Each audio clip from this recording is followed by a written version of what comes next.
En esta presentación abordaremos la cuestión de estudios sobre la moral en tiempos de crisis, haciendo énfasis en la educación para la acción ética y el liderazgo cívico.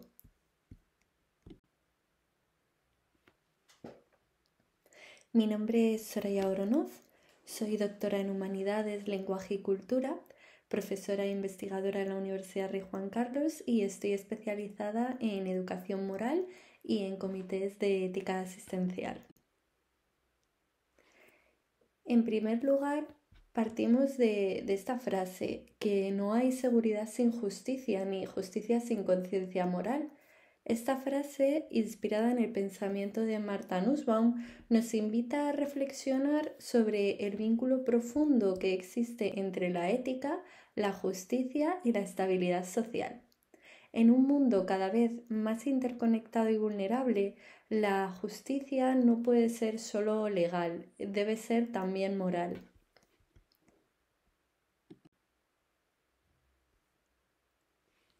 A lo largo de esta presentación vamos a abordar los contenidos que aparecen en este índice. En primer lugar, hablaremos sobre el contexto y el desafío ético, con esa pregunta de ¿para qué educamos? También abordaremos qué es eso de lo bueno, lo malo, el bien y el mal. Después pasaremos a comentar algunas cuestiones básicas sobre ética, moral, virtud y valores y haremos un pequeño recorrido por la evolución social de los valores. También hablaremos sobre el gnocicentrismo, qué es eso de una sociedad gnocicéntrica y plantearemos el modelo QDN para el fortalecimiento de la voluntad desde la moral autónoma y la ética de mínimos. Bien, en cuanto al contexto y al desafío ético, os lanzo una pregunta y es, pues ¿por qué hablar de moral en un seminario sobre seguridad y cambio climático? Bien, primeramente estamos en una crisis climática que concuerda también con una crisis ética. El cambio climático no es un problema simplemente técnico o político, sino que es un espejo de nuestras decisiones morales, tanto individuales como sociocolectivas. Además, en tanto a lo que a seguridad humana y planetaria concierne, la seguridad ya no se mide solo en términos militares o en términos económicos, sino también en la capacidad de proteger vidas, ecosistemas y futuros posibles. En lo que respecta a la educación para la autonomía moral, resulta totalmente esencial formar para pensar de manera ética y actuar con responsabilidad. ¿Para qué? Pues para enfrentar desafíos globales desde la plena convicción y no simplemente por heteronomía moral, es decir, actuar por una convicción propia, es decir, de manera autónoma y no por evitar un castigo o por obtener un premio. En cuanto al liderazgo cívico, bien, se precisan líderes que no simplemente gestionen recursos, sino que sean capaces de propiciar una comunidad sustentada en valores cívicos prosociales, que promuevan la justicia social y una ciudadanía comprometida. En este sentido, tanto los profesionales de la educación como de cualquier tipo de intervención sociocomunitaria han de estar concienciados con esto del liderazgo cívico y el compromiso social. Porque realmente ¿para qué educamos o para qué hacemos una intervención social? ¿No? ¿Vamos simplemente a fomentar una educación para sobrevivir o una educación transformadora? ¿En qué nos vamos a fijar? ¿Vamos a educar solo para habitar o simplemente para consumir? ¿O vamos a habitar para potenciar una transformación que repercuta en cuestiones buenas en el sentido de la palabra para todos los congéneres? En este sentido, pues, ¿qué es eso de lo bueno y lo malo? Ahora abordaremos esta compleja cuestión. Es urgente que nos replanteemos qué es esto de la educación en valores, porque se habla mucho de la educación en valores, pero al final no se acaba de concretar.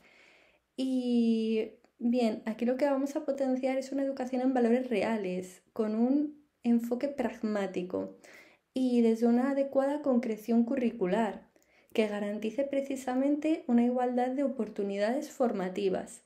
Porque en este sentido, por ejemplo, en el currículo de educación primaria se contemplan las matemáticas, la lengua extranjera como el inglés, con unos contenidos, con unos procedimientos, con unos objetivos, con unos criterios de evaluación.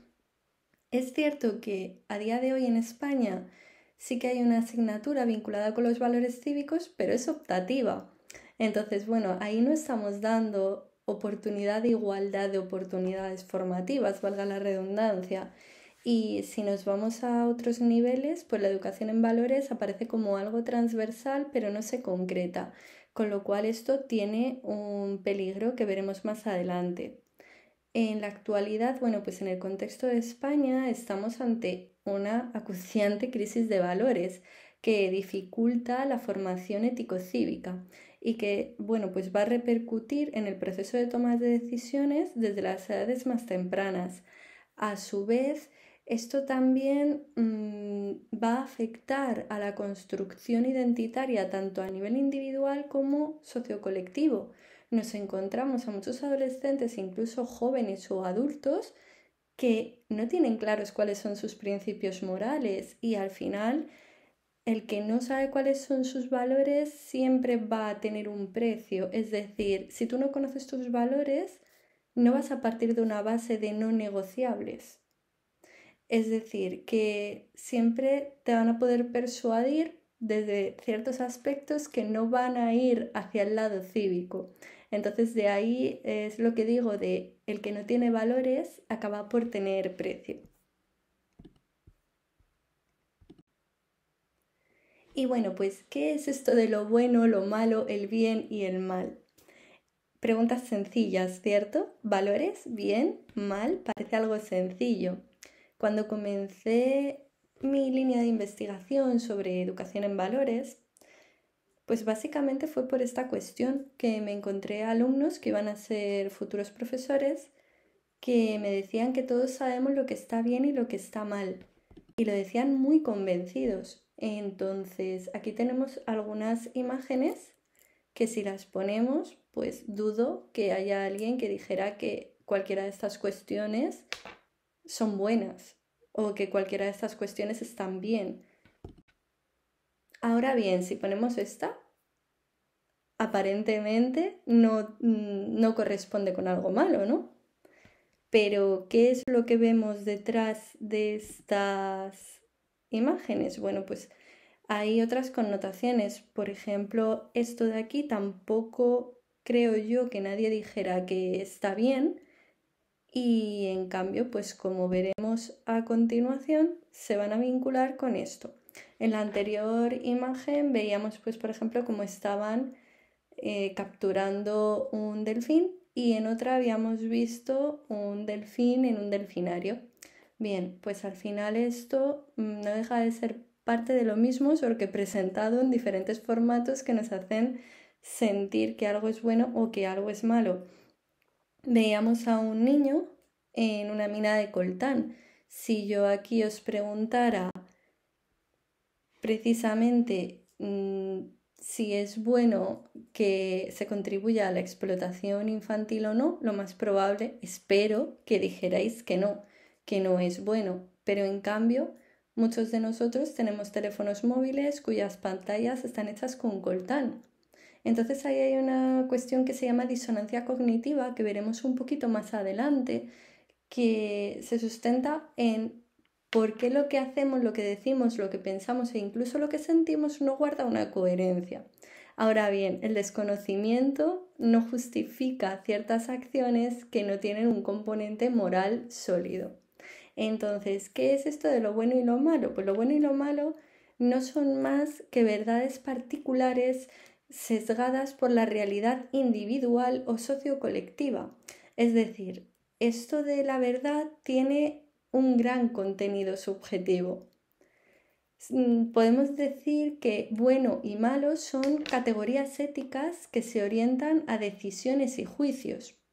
Bien, pues en la intervención educativa o sociocomunitaria, estas categorías van a implicar evaluar las acciones según su impacto y según el bienestar que generan a nivel individual y colectivo. Pasamos así, esto era simplemente un pequeño aterrizaje en la cuestión, va muy vinculado con este apartado de ética, moral, virtud y valores. Parece que hablar de ética y de moral está pasado de moda, pero realmente esto de la ética, ¿qué es? Hay un montón de autores que la van a conceptualizar de una manera, otros van a decir que ética y moral son lo mismo. Bien, en este seminario vamos a contemplar la ética como la reflexión filosófica sobre aquello que está bien o mal, es decir, correspondería con una guía racional para la acción. No nos olvidemos que hay tantas definiciones como autores que se han dedicado al estudio de la ética y de la moral. No obstante, esa vertiente de la ética, muy afín a lo que sostenía el profesor Aranguren, se vincula con lo pensado sobre el bien y sobre el mal y deriva del griego ethos, que a su vez significa carácter o costumbre. Por su parte, la moral se puede definir como el conjunto práctico de normas, costumbres y valores que rigen el comportamiento. Se vincula con lo vivido, no con lo pensado, y deriva del latín mos moris, costumbre o manera de vivir. De aquí, de hecho, sale el concepto de moraleja de los cuentos, por lo que el cuento está muy vinculado con los conceptos de ética y de moral. Por ende, ética y moral parecen lo mismo, pero podemos tener una pequeña diferencia, que en realidad no es tan pequeña, en que la ética es lo pensado. El ethos pertenece a aquello que reflexionamos, mientras que la moral, mos moris, viene de lo vivido, es decir, tiene un componente mucho más práctico, por lo cual en educación o en intervención sociocomunitaria deberíamos focalizarnos precisamente en una moral de tipo vivido. Profundizando un poquito más, encontramos una diferencia, de esto habla Adela Cortina, una gran autora, nos habla de que hay una ética de mínimos que sería pues lo mínimo para garantizar una plena convivencia y una ética de máximos. La ética de mínimos va a corresponder pues precisamente a esos mínimos de los que hablamos. ¿En qué nos vamos a basar en educación dentro de esta ética mínima? En la Declaración o en la Convención de los Derechos Humanos, o por ejemplo en el caso de España también tendremos en cuenta la Constitución española y por supuesto la Convención de los Derechos del Niño. Por su parte, la ética de máximos o ética máxima va a pertenecer ya al ámbito de lo privado, es decir, nuestras creencias políticas, creencias religiosas, todo esto debería ser precisamente privado, es decir, cuanto menos se nos note a los docentes, mejor. ¿Por qué? Pues porque al final estaríamos condicionando un tipo de pensamiento u otro. Entonces, el consejo, lo adecuado en el aula de todos los niveles educativos sería tener una ética mínima coherente con Declaración, Convención de Derechos Humanos, de Derechos del Niño, por supuesto, en este caso, en el contexto de España, Constitución Española. También podríamos incluso meter los ODS de la Agenda 2030 y, por supuesto, la ética de máximos de un docente nunca debe ir contra la ética de mínimos. Es decir, no serían válidas actitudes o creencias que atentaran contra principios fundamentales de cualquier ser vivo.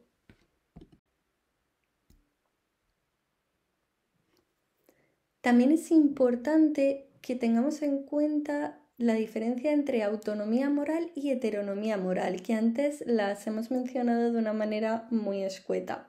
La autonomía moral va vinculada a un tipo de educación moral, que se hace por una plena convicción, ¿vale? Es decir, se hace no por obtener un premio o por evitar un castigo, sería un poco como una moral intrínseca. Es decir, hago lo que hago con independencia de ser premiado o de ser castigado porque considero que es lo moralmente adecuado. En este sentido, obraría desde la plena convicción. Os voy a poner un ejemplo. Imaginemos que vamos por la carretera y no hay señales de tráfico. No nos van a multar, pero sabemos que lo adecuado es ir a 60, que si vamos a más, pues puede haber algo, un accidente o cualquier incidente dentro de la trayectoria. Una persona con moral autónoma decidiría ir a 60 con independencia de si le van a multar o de si no le van a multar. Bien, porque considera que es lo adecuado. En cambio, una persona con moral heterónoma haría o no haría X cuestión para evitar un castigo, en este caso, por ejemplo, ser multado, o para tener un premio. Bueno, si conduzco bien y no me salto las normas, no me quitan puntos o puedo conseguir más puntos en el carnet de conducir. ¿Qué sería lo apropiado dentro de la educación en valores o ético-cívica? Pues precisamente una autonomía moral. ¿Por qué? Pues porque nos encontramos casos, por ejemplo, durante la Segunda Guerra Mundial o en cualquier guerra, en la que si tenemos un pensamiento basado en la moral autónoma, seremos capaces de negarnos a hacer algo aunque en la norma se dicte que hay que hacerlo. Ahora bien, una persona con moral autónoma es capaz de entender que la desobediencia a una norma puede conllevar un castigo. Ahora, si consideras que es lo moralmente adecuado, y aquí voy a citar a Kant con su imperativo categórico kantiano, que nos dice de un modo bastante deontológico, ¿no? O sea, es una ética deontológica basada en el deber. Obra de tal manera que la máxima de tu conducta pueda ser universalizable. En este sentido, no es instar a una revolución, es instar al pensamiento moral, a ir hacia lo bueno, aunque eso conlleve que me puedan multar, que me puedan castigar. Si yo considero que es lo bueno, voy a obrar de tal manera que la máxima de mi conducta pueda ser universal. Entonces, dentro de esa moral vivida, hay un acto que se basa en una coherencia, en una consistencia, en una motivación intrínseca, que no viene de otro, viene de mí mismo. Yo considero que esto es lo adecuado. Os voy a poner otro ejemplo. Imaginemos que tenemos una pareja y la pareja, pues, si estamos nosotros cerca o si le vamos a pillar, no nos pone los cuernos. Pero si estamos alejados o cree que no nos vamos a enterar, nos los pone. Vale, en el caso de que nos pusiera los cuernos porque nosotros no nos vamos a enterar, tendría una moral heterónoma. Pero si esa persona, con independencia de si nosotros le vamos a pillar o no, decide no hacerlo porque ha consensuado con nosotros tener una relación monógama y los términos de esa relación monógama no contemplan estar con otra persona, con independencia de si nosotros le pilláramos o no, o de si alguien se enterase o no, no lo haría por plena convicción, tendría una moral vivida. Para recopilar, frente a esta moral vivida, que va muy vinculada con la autonomía moral, como vemos, tendríamos una moral pensada, que es de corte más teórico, más deontológico. Deontológico viene de deont, deber. Y a su vez esa moral pensada se vincula un poco con el concepto de heteronomía moral y de motivación extrínseca. Aunque obviamente para tener una moral vivida previamente hemos tenido que pensar sobre cuestiones morales, aunque aquí ya nos iríamos del tema porque ¿qué fue antes? ¿El huevo o la gallina? ¿Qué hacemos antes? ¿Pensar o sea, teorizar sobre lo moral o practicarlo. Ahí Padre Eusebio Nierenberg nos dice que la moral debe ser practicada, no simplemente teorizada. Dentro de la intervención educativa es muy importante que tengamos en cuenta esto del desarrollo moral en el contexto socioeducativo. ¿A qué nos referimos? Bueno, pues al proceso por el que las personas van a internalizar principios éticos y a aprender a actuar con una cierta autonomía moral. La intervención educativa o social en este sentido tiene que estimular el pensamiento crítico y también la reflexión ética. Para ello podemos apelar a la disonancia cognitiva, que veremos un poquito más adelante, como un motor de cambio ético. Es decir, ¿por qué si pienso que esto es bueno acabo haciendo lo contrario y luego cómo me siento? Bueno, pues tratar de utilizar estrategias de resolución de dilemas en el aula para poner en práctica el tipo de razonamiento moral que nos lleve a la toma de decisiones conscientes en tanto a la moral vivida que concuerde con nuestra moral pensada.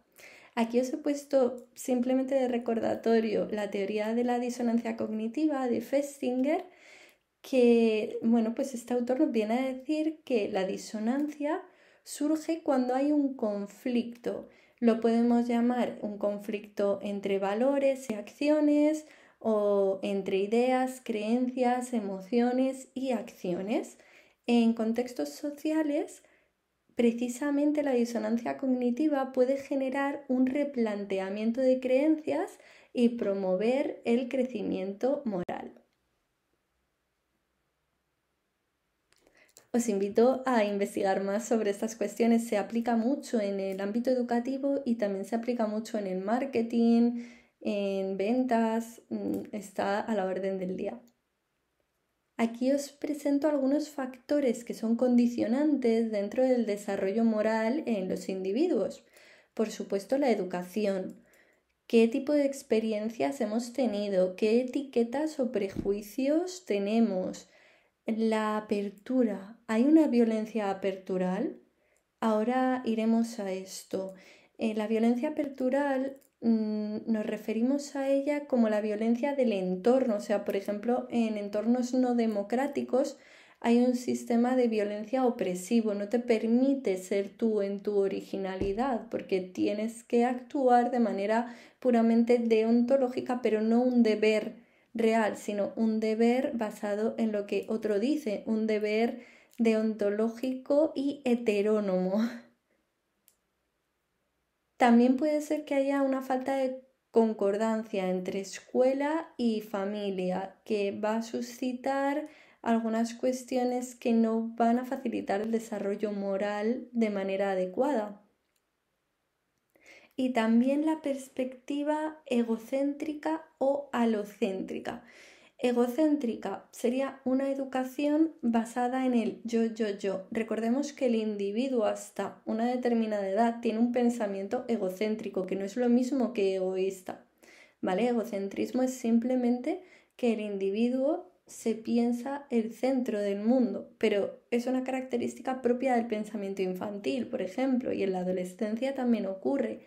¿Qué ocurre? Que simplemente si nos basamos en egocentrismo, no podría haber cooperación, ahí habría una merma de la capacidad empática, con lo cual lo correcto sería, si estamos hablando de educación en valores transformacional y cívica, por supuesto, orientarnos al nosicentrismo, es decir, a una perspectiva educativa, socioeducativa, que vaya vinculada con el nosotros. Todos formamos parte de una comunidad. Cuando digo todos me refiero a todos los congéneres, a todos los seres de este planeta, y debemos tener una ética mínima que sirva para preservarnos y al final pues para vivir de la mejor manera posible. Cuando por otra parte educamos desde una perspectiva alocentrista, aquí caemos en el servilismo. Alocentrismo proviene del latín alus y es otros. Son las personas que están centradas en el otro. O sea, hago las cosas para que el otro esté bien, muy bien, pero también te tienes que cuidar tú. Entonces, el egocentrismo es esa perspectiva que se basa en el yo, sin tener en cuenta al otro, y por supuesto no tendría en cuenta al nosotros. El alocentrismo es la perspectiva que se va a basar en el otro, sin tener en cuenta al yo, y el nosicentrismo tiene en cuenta al nosotros, o sea, el bienestar tanto de los demás como el mío. Entonces, todo esto repercute también en esa perspectiva moral heterónoma o moral autónoma.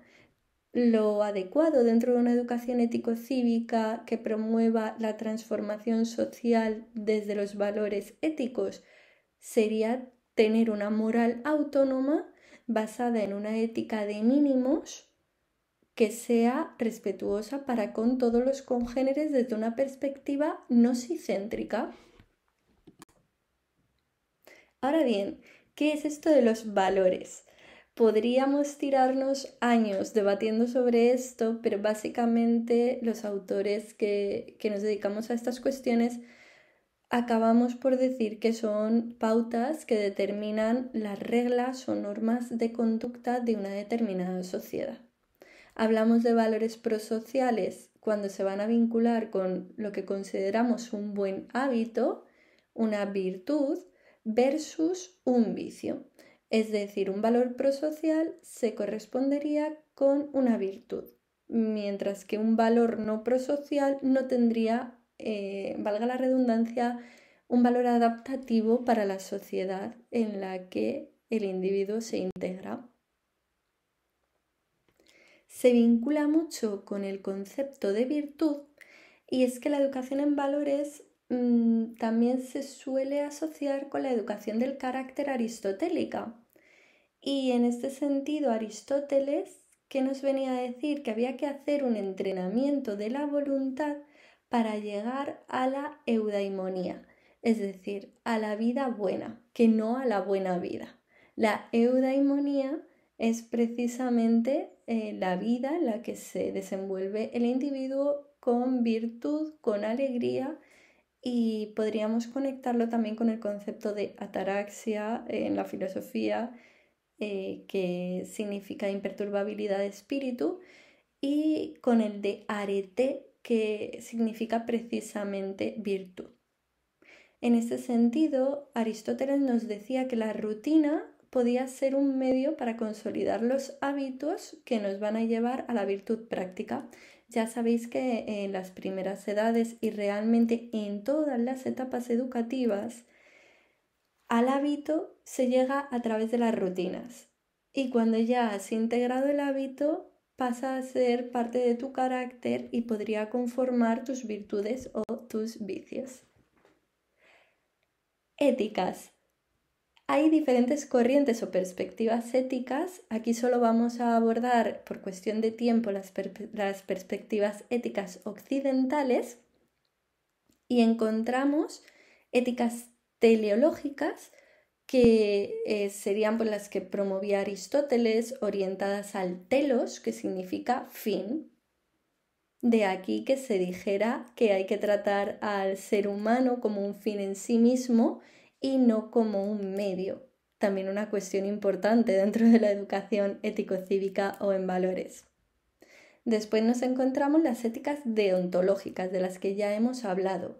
Deont, ya hemos dicho que significaba en griego deber, y por eso son éticas que se vinculan al deber. Kant, por ejemplo, apostaba con su imperativo categórico por este tipo de éticas.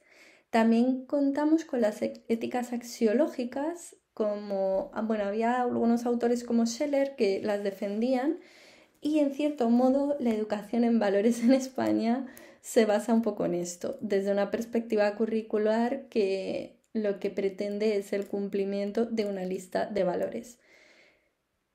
Luego tenemos éticas de inspiración cristiana, etc. Simplemente para que tengáis unas nociones básicas. Como concepciones antropológicas hay muchísimos autores, pero históricamente Actualmente se suele decir que tenemos una perspectiva basada en la bondad innata del ser humano, como la que defendía Rousseau, que nos decía que el ser humano es bueno por naturaleza y se corrompe en sociedad. Curioso, no voy a detenerme mucho en esto, pero a título de culturilla, Rousseau, cuando escribió su obra magna, el Emilio o la educación, bueno, el Emilio, no concordaba mucho su pensamiento con lo que realmente hacía, ¿no? Aquí vemos un claro ejemplo de una moral heterónoma o una moral autónoma, pero sin meternos en mucho lío, se dice que abandonó a sus hijos justo cuando estaba escribiendo una obra de cabecera para todos los maestros, ¿no? Entonces ahí hay un poco de disonancia. Bien, luego tenemos la visión de Hobbes que decía que el lobo es un lobo, o sea que el hombre es, aquí hay una errata, que el hombre es un lobo para el hombre, es decir, que el propio humano no tiene esa esencia buena, innata que consideraba Rousseau. En cuanto a la evolución social en la educación en valores, tenemos que tener en cuenta que hay diferentes factores que van a intervenir en la ética y, por supuesto, en la educación en valores. Encontramos el contexto social y cultural en el que nos movemos, el momento histórico. Recordemos que no debemos ni podemos, bueno, poder podemos, pero no deberíamos mirar la historia pasada con las gafas del presente, que esto lo hacemos mucho. Solemos evaluar las prácticas bajo un presentismo y eso no sería muy adecuado. Otro factor que va a intervenir son las experiencias, lo que hablábamos, pues las experiencias que uno ha vivido condicionan el pensamiento ético y el tipo de moral que tiene y por supuesto el conocimiento. Cuanto más vas profundizando en estas cuestiones, pues más te das cuenta que no sabes nada, el solo sé que no sé nada, pero cuanto más conoces a nivel teórico, más puedes practicar. Hay una evolución histórica de la moral y, bueno, pues desde el Paleolítico podemos decir que lo mejor que un ser puede hacer por otro es salvarle la vida y lo peor arrebatársela. Volvemos así al concepto de bueno y al concepto de malo que abordábamos anteriormente. Y es que esto, como veíamos, tiene un componente en gran parte subjetivo, porque va a depender de la cultura y del contexto histórico-social en el que nos movamos. En tanto a la evolución histórica de la moral, nos encontramos, pues bueno, los sofistas y Sócrates en la antigua Grecia y en Roma, sin profundizar mucho, pero al final Sócrates tenía una perspectiva educativa de una educación en valores muy práctica, no la llamaba así, pero realmente incitaba a través de la mayéutica al pensamiento crítico y reflexivo. Los sofistas, en cambio, pues empiezan a cobrar por lo que hablan. Entonces, aquí es donde valores y no precio, pero que tu trabajo tenga un precio. Y podemos decir que los sofistas pues empiezan a cobrar por sus palabras, con lo cual ahí ya puede haber una cierta corrupción.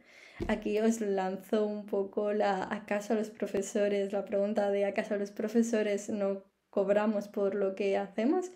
Entonces, bueno, aquí habría que recuperar un poco el sentido de la educación socrática, pero obviamente también dar un valor económico a nuestra labor. Luego, en la Edad Media, empieza una visión que sigue realmente hasta la educación contemporánea, que es lo que se llama la teoría de las tres espadas o las dos espadas. Es la religión, el Estado y en medio la educación. Entonces se decía en la Edad Media que era el emperador versus el papa y entre medias la educación. Pasamos a la Ilustración. Tenemos como gran representante Rousseau de nuevo, pero había muchos. Y en la Ilustración ya aparece como esa ideación de la educación como un medio para la razón. En este sentido, ya la educación lo que intenta, como era el pensamiento propio en la Ilustración, intenta controlar todo por medio de la razón, todo cuantitativo, todo con una explicación y bueno, básicamente sería una concepción muy teórica del bien y del mal. Y ya pasamos, pues bueno, entre medias han ocurrido muchísimos acontecimientos, esto simplemente para invitar a la reflexión. En la España del siglo XIX aparece la educación vinculada un poco con el adoctrinamiento, la educación como un medio, pues al final muy vinculado a la industrialización, ¿no?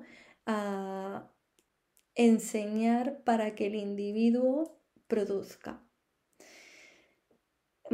Ahora estamos en una perspectiva en la que, por lo menos en España, quiero pensar que la mayor parte de los docentes intentamos acompañar en el proceso de aprendizaje-enseñanza desde una perspectiva realmente educativa y no simplemente de enseñar. En el siglo XX y XXI aparece la era de la tecnología. Con esto, bueno, también las redes sociales en la actualidad nos llevan a tener un pensamiento en cierto modo de tipo más egocéntrico. También tenemos etnocentrismo, un tanto de especismo versus xenocentrismo. Es decir, todo muy vinculado con el ser humano como el centro del planeta, el yo como el centro, mi especie es superior a otra. Digo esto porque es un pensamiento bastante frecuente y va contra el nosicentrismo, contra esa perspectiva basada en el nosotros funcional y maduro que da lugar a comunidades verdaderamente sostenibles. También nos encontramos con que las relaciones, aquí aludiendo a Bauman, son líquidas. O sea, estamos en una sociedad de relaciones líquidas frente a relaciones sólidas. ¿Esto en qué se ve? En que parece que tenemos pues más cantidad de amigos, pero menos calidad. Y en lo que al currículo educativo concierne, la educación en valores se ve mermada por una transversalidad que acaba por no concretarse dentro del currículo. Y eso a la postre lo que hace es que no haya una igualdad de oportunidades real. Hablamos mucho de igualdad, pero en educación esto tiene un gran peligro. No debemos educar para la igualdad, tenemos que educar para la equidad y para la igualdad de oportunidades. Pero si educamos a todos simplemente bajo el concepto de igualdad, no estaríamos atendiendo a la diversidad de manera adecuada. ¿Y qué hacemos para llegar a una sociedad nosicéntrica? Pues empleando la educación como una herramienta para ello.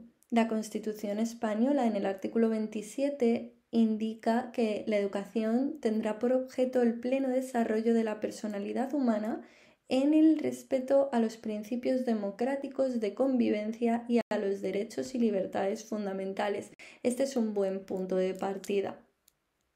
Y aquí os invito a educar para la acción ética, porque es preciso formar para el liderazgo cívico, teniendo muy presente precisamente potenciar ese adecuado desarrollo moral si se pretende educar para la acción ética, bajo una perspectiva que sea práctica, vinculada con la moral vivida, sobre todo en situaciones de crisis, porque esto al final es lo que va a ayudar a integrar valores que supongan un fortalecimiento en el proceso de toma de decisiones a nivel individual y a nivel sociocolectivo.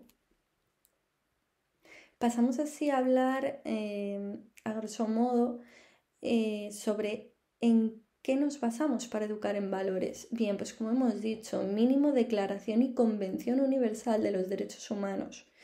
Temas transversales. Me da igual la normativa educativa que tengamos porque la normativa educativa va cambiando, pero al final tenemos que respetarla siempre y cuando obviamente se atenga a principios morales, que eso se presupone. Aquí tenemos, por ejemplo, en la LOMCE se recogía ya la libertad personal, la responsabilidad, la ciudadanía democrática, el desarrollo sostenible. Como vemos, son cuestiones muy transversales. Luego los docentes lo tenemos que encuadrar en una perspectiva práctica que debiera ser integrada por parte del currículo educativo, pero que no en todos los casos está presente, y si nos basamos en que la educación en valores en España es optativa, pues ya baja y vámonos. Tenemos que tener unos criterios básicos.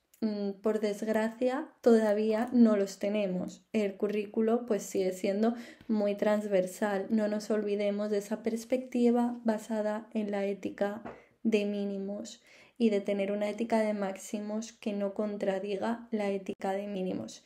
¿Qué quiere decir? Pues que no vale tener actitudes, por ejemplo, racistas, xenófobas o de cualquier tipo que sean denigrantes para cualquier ser. El mejor ejemplo de conducta, pues, es uno mismo. Al final, como educamos en valores, todos construimos el mundo en el que habitamos y los individuos aprendemos en gran parte por observación, con lo cual, sé el mejor ejemplo, siéntete orgulloso de quién eres, y el docente tiene que, valga la redundancia de nuevo, tiene que sentar cátedra y tiene que ser un ejemplo a seguir. No nos olvidemos que si queremos características deseables para todos, es esencial que comprendamos esto de la ética de mínimos. Y obviamente vuelvo a resaltar la importancia de que nuestra ética de máximos sea coherente con la ética de mínimos. Ninguna actitud discriminatoria debiera tener ningún tipo de validez dentro de un aula. Ya se ha hablado antes, ¿no?, de la diferencia entre la ética de mínimos y la de máximos, y se incide aquí en que en los procesos de aprendizaje y de enseñanza hay que basarse, insisto, en la ética de mínimos, que sea coherente, que sea respetuosa, que tenga una valoración positiva de todos los seres vivos, y una ética de máximos que no contradiga la de mínimos. Recordemos que esa teoría de la disonancia cognitiva nosotros también la vivimos, nosotros también tenemos los docentes disonancias. La cuestión es intentar integrar en nuestro proceso de desarrollo moral una perspectiva que sea coherente, que lo que pensamos no se contradiga con lo que hacemos. Vuelvo a señalar esos factores limitantes en el desarrollo moral del individuo, no nos olvidemos de ellos, y no puedo dejar de comentar, Colbert nos hablaba de que había diferentes etapas dentro del desarrollo moral. Esto es una asignatura entera, así que lo voy a tratar de resumir. Básicamente nos decía que hasta los 9 años el individuo tiene un nivel moral preconvencional. Al principio va a haber una orientación a la obediencia y al castigo, es decir, una heteronomía moral, y también una cierta tendencia al individualismo o al intercambio. Es decir, el niño se va a portar bien o se va a portar mal en función de si obtiene un premio o en función de si evita un castigo. Más o menos hacia los 10 años nos decía Colbert que la orientación moral empieza a ser convencional. Se basa en relaciones interpersonales, ya hay un intercambio, pero hay una clara orientación al orden social. Es decir, se orienta mucho el niño a que se cumplan unas determinadas normas.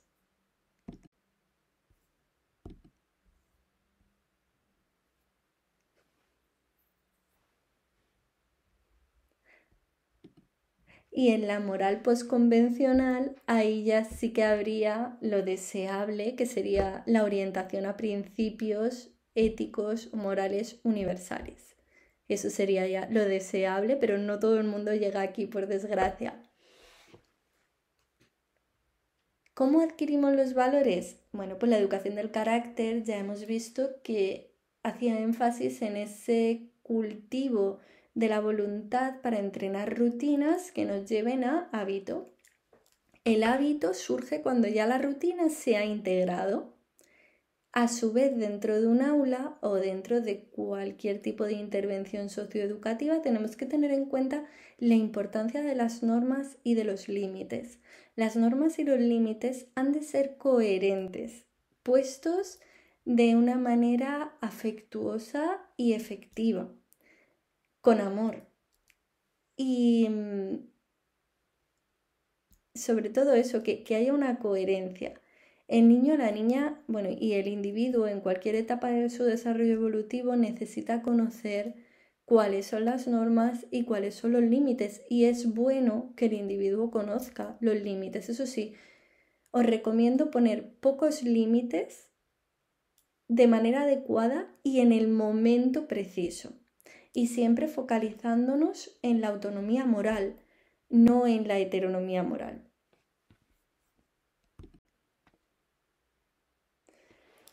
Aquí vengo a haceros otra pregunta. ¿Cualquiera puede estar en un aula? Sería muy diferente si os dijera cualquiera debe estar en un aula. El docente es un líder. Puede ser un líder destructivo, no debe serlo, pero podría serlo, o puede ser un líder cívico, que es lo que debiera y lo que querríamos que fueran todos los docentes. Y es que el docente tiene un poder. O sea, y el poder del poder es muy, muy grande. El docente tiene que tener una autoridad moral, que sería lo contrario al autoritarismo. Y todo ello basado en un liderazgo cívico, no en un liderazgo destructivo. La autoridad moral no se impone, la autoridad moral se gana. Tenemos que ser referentes morales. Aquí os traigo un modelo que he diseñado personalmente a lo largo de los años con la investigación, que es precisamente un modelo práctico basado en todas esas teorías de las que os he hablado, y es QDN, un modelo para el fortalecimiento de la voluntad desde la moral autónoma y la ética de mínimos. Primeramente tengo que resaltar la importancia de la originalidad, la identidad absoluta y la identidad relativa. En este sentido, educar y acompañar debe hacerse desde, por y para el origen.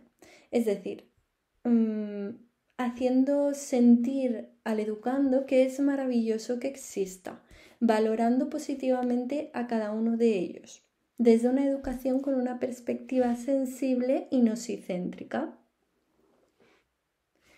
Tenemos que trabajar la diferenciación de la identidad relativa, por ejemplo, lo que concierne a el país donde he nacido, la comunidad a la que pertenezco, mi nombre, mis apellidos, etc.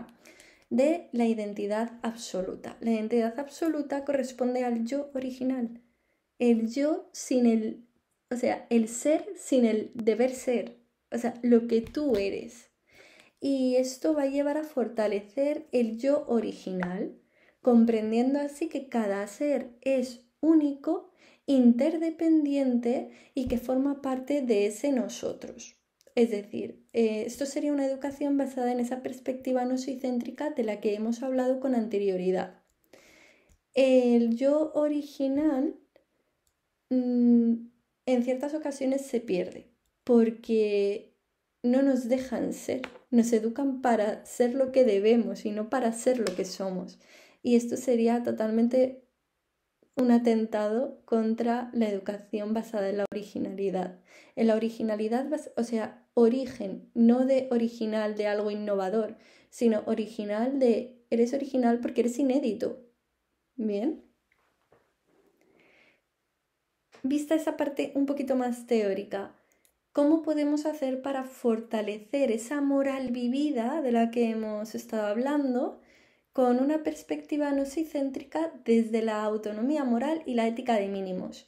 Si os llego a decir esto sin antes haber introducido la cuestión anteriormente, habría sido una locura. Bien, pues con este método QDN, que es un modelo basado en una herramienta práctica, que lo que va a hacer es abordar cuestiones de liderazgo cívico y de desarrollo moral basado en esa moral autónoma, focalizándose en la mejora del proceso de toma de decisiones y en el fortalecimiento del carácter. Aquí vemos esa perspectiva aristotélica de educación del carácter.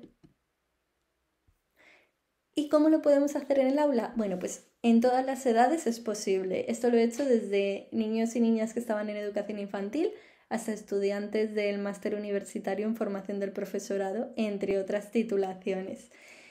Bien, en primer lugar, yo invito a los estudiantes, obviamente tendremos que adaptarnos al nivel de desarrollo evolutivo de los discentes. Os invito también a hacerlo vosotros. Aquí voy a ir un poco más lento para que lo podáis comprender adecuadamente. Primero, os invito a definir cuáles son vuestros no negociables y también a reconocer cuál es vuestra tendencia de carácter, si somos base o si somos cúspide. Básicamente el base es una persona pues más calmada, muy enraizada en el mundo de los sentidos, una persona muy centrada, responsable, y el cúspide pues es la persona más innovadora, alocada, que básicamente hasta se te puede olvidar comer porque estás ahí en lo que te gusta y se te olvida. Muy creativa. Bien, ¿con cuál te identificas más? ¿Con una persona base o con una persona cúspide? Ahora si quieres para el vídeo. Y plantéate al menos 3 cuestiones que sean no negociables en este momento en tu vida y que tengan que ver contigo, no con los demás.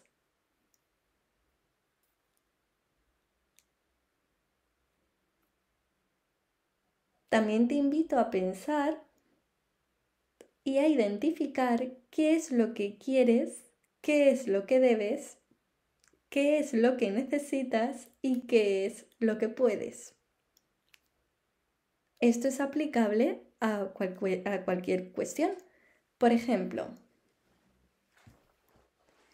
¿quiero estar en esta relación?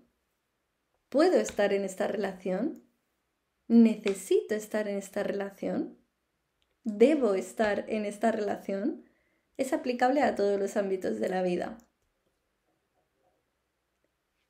Más adelante te invito a pensar, a valorar en por qué crees querer, deber, necesitar o poder alguna cuestión.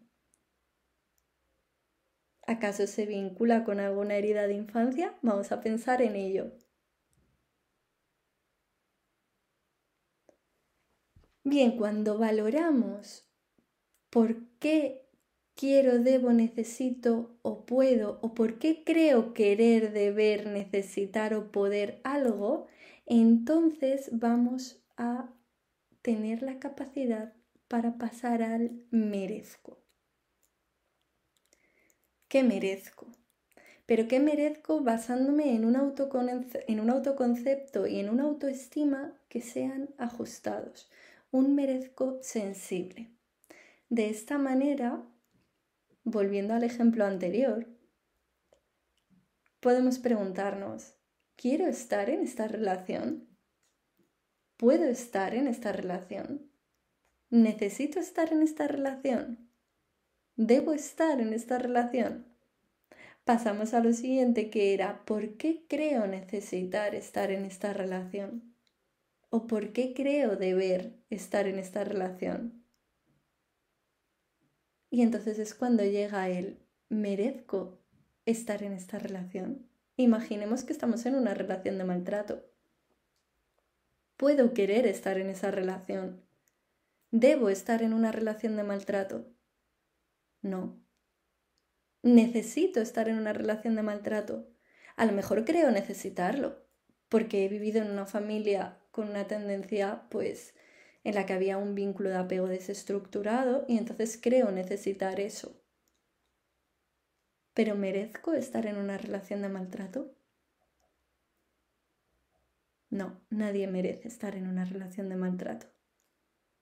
Bien, aquí es donde la perspectiva nosicéntrica tiene que estar muy presente.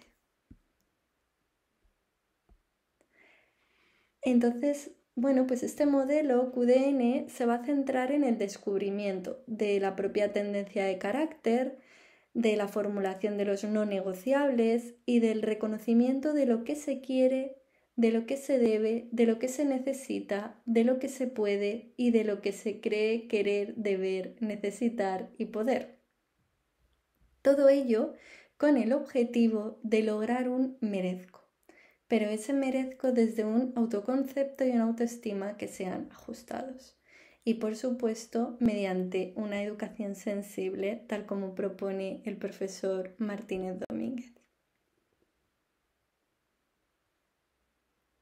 Aquí vemos de una manera más visual este proceso de definir primero los innegociables, reconocer cuál es la tendencia base o cúspide, identificar qué quiero, qué debo, qué necesito y qué puedo, valorar por qué creo querer, deber, necesitar y poder, y pasar así a un merezco sensible con ese autoconcepto y esa autoestima desde una perspectiva ajustada.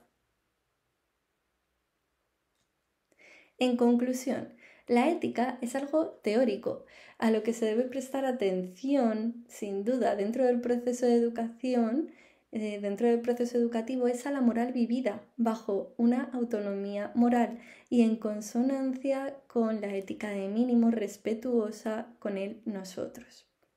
Por otro lado, también es esencial conocerse a uno mismo, descubrir la propia tendencia de carácter, definir los no negociables y reflexionar sobre aquello que se quiere, aquello que se debe, que se puede, que se necesita y sobre todo por qué se cree querer, deber, poder y necesitar X cuestión, si se pretende habitar en un merezco sensible. Y es que el que sabe lo que quiere, el que sabe lo que necesita y lo que debe, podrá aspirar a vivir en un merezco sensible. El que se conforma simplemente con cumplir lo que debe, se desligará de lo que quiere, y el que habita desde el cumplimiento exclusivo de lo que quiere, jamás podrá alcanzar aquello que merece desde una perspectiva sensible. Y en tiempos de crisis, la educación ética no puede ni debe limitarse a una reflexión, debe convertirse en impulso para la acción. Formar líderes cívicos implica cultivar la autonomía moral, la sensibilidad ante la injusticia y el coraje para transformar realidades de manera sensible, porque solo una moral vivida, encarnada precisamente en decisiones concretas, puede responder con dignidad y esperanza a los desafíos de cambio climático y la inseguridad global desde una perspectiva puramente cívica basada no solo en lo teórico sino en lo práctico. Muchas gracias por la atención. Aquí dejo mi correo por si tienen alguna duda, alguna dificultad o por si desean comunicarse conmigo. Muchísimas gracias, un saludo. Espero que os haya gustado y que os sea útil.